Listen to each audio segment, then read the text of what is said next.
Doctor साहिबा, कहिएगा कि दौरे चीन के बाद सदर ट्रंप की ताइवान को ऐलान आज़ादी ना करने की तंबी, ईरान से तेल खरीदने वाली चीनी कंपनियों पर से पाबंदी उठाने का इशारा और वाशिंगटन से ईरान को मुज़ाकरात जारी रखने के हवाले से मौसूल होने वाले पैगामात, आपको क्या लगता है कि जो जंग मशरिक़ वुस्ता में जारी है वो ख़त्म होने के करीब है?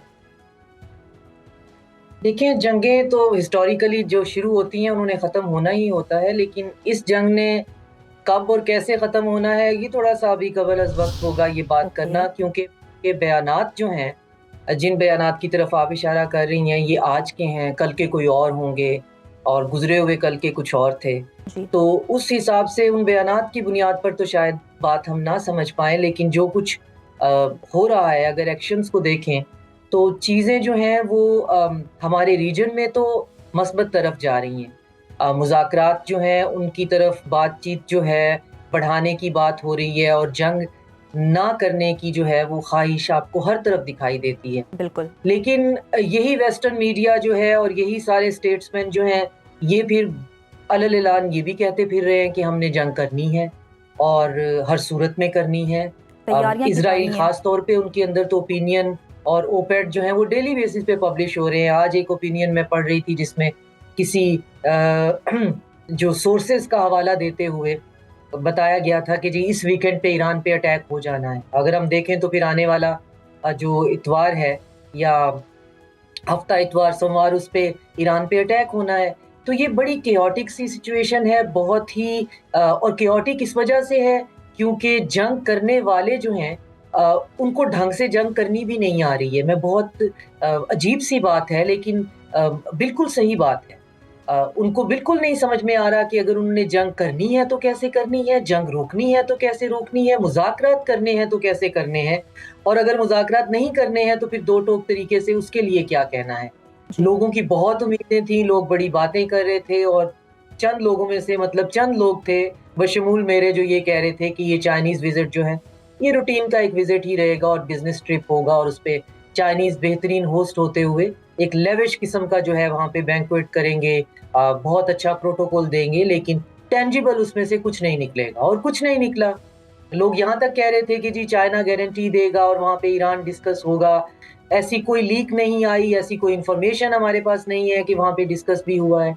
हाँ, ट्रंप के बात करने से पहले ही जो चाइनीज़ जो हैं वो प्रेज़िडेंट ज़ी जो हैं, जी। उन्होंने ताइवान का ज़िक्र कर दिया हुआ था, उन्होंने थेसोडियस ट्रैप का ज़िक्र कर दिया हुआ था, बड़े दो टोक अल्फ़ाज़ में कहा था कि एम्पायर्स जो हैं, इसका मतलब ये नहीं होता कि एक एक्ज़िस्टिंग एम्पायर जो है वो अगली को ख़त्म करे या नई आने वाली एम्पायर जो है वो पहली ताकत को ख़त्म करे, तो ही हालात और वाक़यात जो हैं वो ठीक हो सकते हैं। लिहाज़ा हमें कोएग्ज़िस्ट करना चाहिए, एक-दूसरे के साथ चलना चाहिए। जी। साथ में ताइवान के बारे में जो है उन्होंने दो टोक अल्फ़ाज़ में कह दिया था कि वो हमारी रेड लाइन है, मैं पैराफ्रेज़ कर रही हूँ। तो इसकी उसको आम करने के बारे में तो सोचिए भी नहीं। लेकिन डॉक्टर साहिबा, जो अमरीकी मौक़िफ़ है उसकी अगर हम बात करें, तो ये अमरीकी मौक़िफ़ सामने आया है कि चीन ने भी कहा है कि ठीक है, ईरान को हक़ हासिल नहीं है कि वो अपने हुर्मज़ पर टोल टैक्स ले और उसके अलावा जौहरी हथियार वो 20 साल तक ना बनाए। तो आपको लगता है कि कहीं न कहीं जिस तरह से ट्रंप कह रहे हैं कि एक तारीख़ी दौरा है और जो वो नैरेटिव पेश कर रहे हैं असल में वैसा ही है? नहीं, ये बिल्कुल तारीखी दौरा नहीं था, ट्रंप बिल्कुल गलत कह रहे हैं। अब अगले महीने पुतिन जो हैं वो चाइना आने वाले हैं, अगर बिल्कुल। उनका ये ट्रिप जो है वो हो जाता है और ख़बरों की हद तक जैसे है और ये मटीरियलाइज़ भी हो जाता है और अगर आप दोनों का कंपैरिज़न करेंगे तो आपको पता चलेगा कि तारीखी और सीरियस किस्म के दौरे क्या होते हैं। उनके साथ टीम जो है वो क्या होगी, किस किस्म के, किस लेवल के डिप्लोमैट्स और डिफेंस के लोग होंगे, स्ट्रैटेजी के लोग होंगे। ट्रंप जो है वहाँ से 16 जो हैं वो बिज़नेस टाइकून जो हैं सिलिकॉन वैली के टेक जायंट्स और बैंकर्स और ये सारे जो हैं वो चिप बनाने वाले, माइक्रोचिप बनाने वाले, ये 16 के 16 लोग जो हैं उनके बारे में रिपोर्ट्स हैं। जितना आप चाइनीज़ मीडिया देखें, अपने सोर्सेज़ से पता करें, वो वहाँ पे धड़ाधड़ जो है वो बिज़नेस अपने काउंटर पार्ट से मिल भी रहे थे, बिज़नेस डील्स भी कर रहे थे और उनका ट्रिप जो है वो बिल्कुल सक्सेसफुल था। जहाँ तक ट्रंप का ताल्लुक है, ट्रंप के साथ कोई ढंग का डिप्लोमेट नहीं था। अगर आप मार्को रूबियो या पीट हेग्सेथ को डिप्लोमेट कहें, तो ये डिप्लोमेसी की या डिप्लोमेसी की फील्ड की भी जो है वो इंसल्ट होगी। उनका कोई ऐसा बैकग्राउंड नहीं है। तो इनके साथ कोई ऐसा संजीदा टीम नहीं थी जिसने बैठकर इन बातों को करना हो। तो ये बिल्कुल वैसा ही एक इल प्लान्ड विज़िट था जो इन्होंने अलास्का में किया था पुतिन के साथ। वहाँ पे भी शो ऑफ ही था और चाइना को पता था कि इन्होंने आना है। चाइना हमेशा से वो होस्ट के मामले में बहुत एक्स्ट्रावेगेंजा वो दिखाते हैं, वही उन्होंने दिखाया। तो ये कोई कामयाब और दूर दूर तक ये कहीं से हिस्टोरिकल ट्रिप नहीं था जिसके अंदर कोई टेंजिबल बात जो रीजनल सिक्योरिटी से, जो रीजनल जो है हमारे कॉन्फ्लिक्ट है उनसे जुड़ी हुई हो। ऐसी किसी किस्म की कोई हमें मटेरियल बात जो है वो ना सामने आई, ना किसी ने डिस्कस की। 16-17 बिजनेसमैन वहाँ पे थे, बिजनेस की बात हो रही थी और चाइना और रशिया के जो अमेरिका के दरमियान बहुत ज्यादा डॉक्टर ट्रेड साहब, है, एक अहम तो वो सवाल ये ट्रेड की भी बात पैदा हो रही थी होता और है, इलॉन एक मस्क अहम सवाल ट्रेड ये भी है कि अमरीकी सदर ने ये दौरा फिर किया क्यों? ये दौरा जो है वो प्लान था, ये इसका ईरान की जंग से या इससे नहीं। इस तरह के दौरे जो हैं वो साल और बाज़ औक़ात 2 साल पहले से प्लान हो जाते हैं। तो साल पहले हम अगर इमेजिन कर लें कि प्लान हो गया होगा, तो ये दौरा जो था यहाँ पे चाइना में आने का, ये ट्रंप के लिए इसलिए इम्पोर्टेंट था कि वो ये बताना चाहते थे कि मैं एक बड़ी ताकत जो है उससे ना सिर्फ़ ये कि मिलने पर की ख़्वाहिश रखता हूँ या मिलने के लिए रज़ामंद हूँ उनकी, अगर इम्पीरियल टोन में देखा जाए। दूसरा ये कि वो ये दिखाना चाहते थे कि देखें चाइनीज़ मुझे कितना प्रोटोकॉल देते हैं। ये उनका एक बहुत बड़ा, और इस चीज़ को हम सरफेस लेवल पे बिल्कुल मत लीजिएगा कि कोई मुल्क का प्रेज़िडेंट ये भी सोच सकता है, वो वाक़ई ही सोचते हैं। गल्फ़ के दौरे जो थे, उनके हाइलाइट अगर देखा जाए जो उन्होंने बाद में बात की, तो वो यही थे कि किसने मुझे कैसे ट्रीट किया, मुझे बिल्कुल। कितना प्रोटोकॉल दिया, मुझे कितने ट्रिलियन का बिज़नेस दिया। यही वो यहाँ पे करने आए हुए थे और यहाँ से वो ज़रूर बिज़नेस लेके गए होंगे, बिज़नेस दे के गए होंगे और उनको प्रोटोकॉल बेतहाशा मिला, हम सबने देखा, आँखें चुधिया देने वाला प्रोटोकॉल मिला, लेकिन वो प्रोटोकॉल बहुत सेरेमोनियल था, बहुत सिंबॉलिक था और उसका हमारे रीजन की सिक्योरिटी से, हमारे रीजन के प्रॉब्लम से कोई एज़ सच लेना-देना नहीं था, क्योंकि चाइनीज़ उनको बदले में क्या ऑफ़र कर सकते थे? ये कि हम आपको फैसिलिटेट करते हैं, आप हमें कंटेन करने के लिए जो है वो मज़ीद ताकत फ़राहम करते हैं, या हम आपको ये कहते हैं कि आप स्ट्रेट ऑफ हॉर्मुज़ जो है उसको कंट्रोल कर लें और फिर हमारे जो है वो चोक करते रहें, हमारा गला दबाना शुरू कर दें। तो चाइना को पता है कि ईरान की जंग एक वीकेंड वॉर थी, जो ये वीकेंड वॉर के लिए आए हुए थे और इनका ख़्याल था कि वीकेंड के अंदर-अंदर पूरा ईरान जो है वो टुकड़े-टुकड़े करके छोटे-छोटे वॉरलॉर्ड्स को देकर और वो जो क्लाउन प्रिंस है वो इस पर मुसल्लत करके अब फिर हम अपनी मर्ज़ी से जो चोक पॉइंट है, जो सी रूट है, स्ट्रेट ऑफ हुर्मुज़ के ज़रिए से हम चाइना को मज़ीद जो है वो प्रॉब्लम क्रिएट करेंगे। तो ये नहीं हो सका। तो जी। चाइना बेहतरीन होस्ट होने के साथ-साथ ऐसा नहीं हम समझ सकते कि वो बेवकूफ़ हैं या उनको पता नहीं था कि अमेरिका की उनके बारे में क्या ख़यालात हैं या अमेरिका उनके बारे में क्या राय या एम्बिशन रखता है। तो अमेरिका तो स्टेट ऑफ मलाका के ऊपर टॉल लीवी लगाने के लिए उसके साथ जो कंट्रीज़ हैं उनको उकसा रहा है कि आप ऐसा कर लें।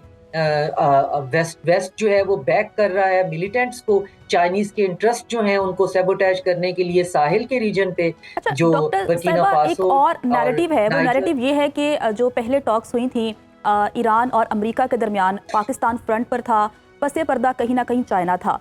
अब चूंकि इस दौरे के बाद कुछ लोगों का ये कहना है कि अब फ्रंट पे चाइना होगा और मुज़ाकरात होंगे, क्या ऐसा होगा?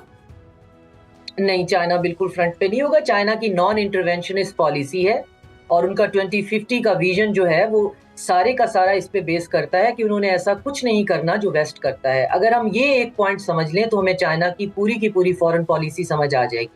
चाइना ने कैटेगोरिकली कहा है कि दुनिया को ज़रूरत है एक ऐसे सिस्टम की जो पुराने वेस्टर्न सिस्टम से बिल्कुल मुख्तलिफ हो, पोल्स अपार्ट हो। तो दुनिया में जा जाकर लोगों के घरों के मसाइल ठीक करना, लिबरल डेमोक्रेसी वहाँ लेके जाना, औरतों के और बच्चों के हकूक दिलवाना और जंगें करना और दहशतगर्दियाँ ख़त्म करना, ये वेस्टर्न स्टाइल है। चाइना बिल्कुल भी इस फ्रंट पे नहीं आएगा और पाकिस्तान जो है वो फोररनर के तौर पे रहेगा। इस्लामाबाद जो है इसका बुनियादी जो है वो फोकल पॉइंट रहेगा और इस्लामाबाद के अंदर ही वो तमाम चीज़ें जो हैं वो उसके ब्लूप्रिंट्स तैयार हो रहे हैं और होंगे।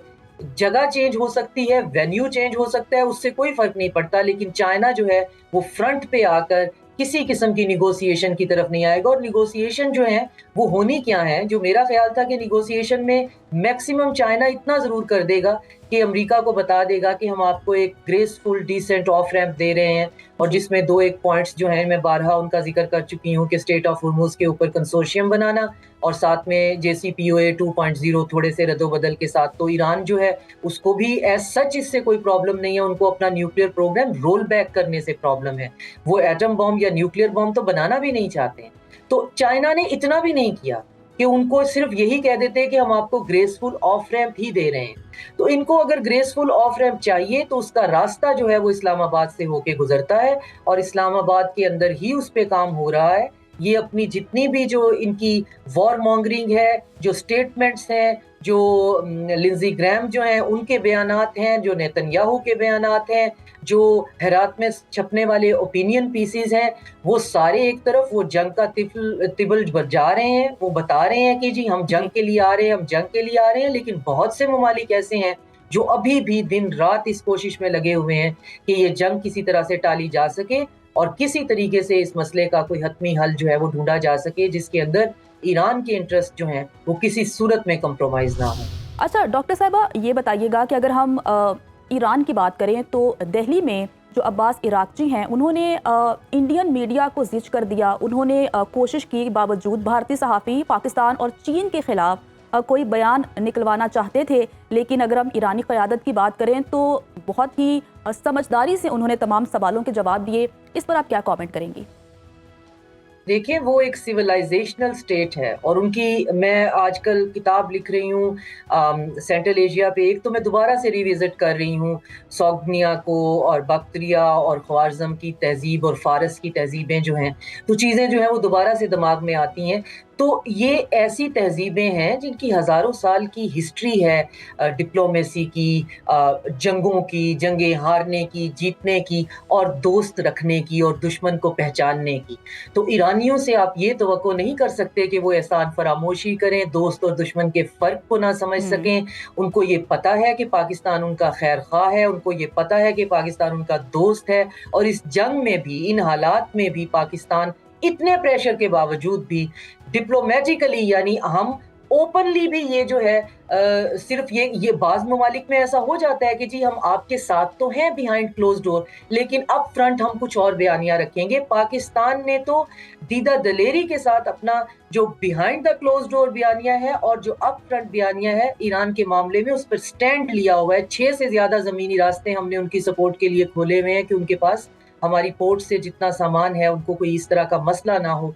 तो वो ऐसी हरकत कर ही नहीं सकते हैं। उनको पता है कि हम कितने इम्पोर्टेंट हैं, उनको पता है कि हम उनके लिए क्या कर रहे हैं, और फिर ख़ास तौर पे उनकी अपनी जो है एक इंटेग्रिटी, सेल्फ रिस्पेक्ट, अब हम उसका इंडिया से तो मुकाबला नहीं कर सकते ना, जिनके पास ना इज्जत नफ्स है, ना अपनी इज्जत का ख्याल रखना आता है और ना किसी और की इज्जत का उनको पता है। तो अब्बास अराची जैसे सीनियर डिप्लोमेट से आप ये उम्मीद भी नहीं कर सकते कि वो इस तरह की बेवकूफ़ स्टार प्लस किस्म की बातों के अंदर जो है वो स्टार प्लस एक्टिंग शुरू कर देंगे। वहाँ पे बॉलीवुड नहीं चल रहा था, वहाँ पे बहुत सीरियस बात हो रही थी, और फिर सीरियस बात जो है उसको उन्होंने सीरियस तरीके से किया कि चाइना जो उनका मोहसिन है और पाकिस्तान जो उनका मोहसिन है, वो उसके बारे में बात कैसे कर सकते हैं। और हमारी जो टाइज हैं वो कोई आज की तो नहीं है। पीपल टू पीपल कनेक्शन, हमारा religious, ethnic, linguistic, civilisational relation वो कोई आज का तो नहीं है। और फिर हम पीठ में छुरे घोंपने वाले नहीं हैं, जैसे कि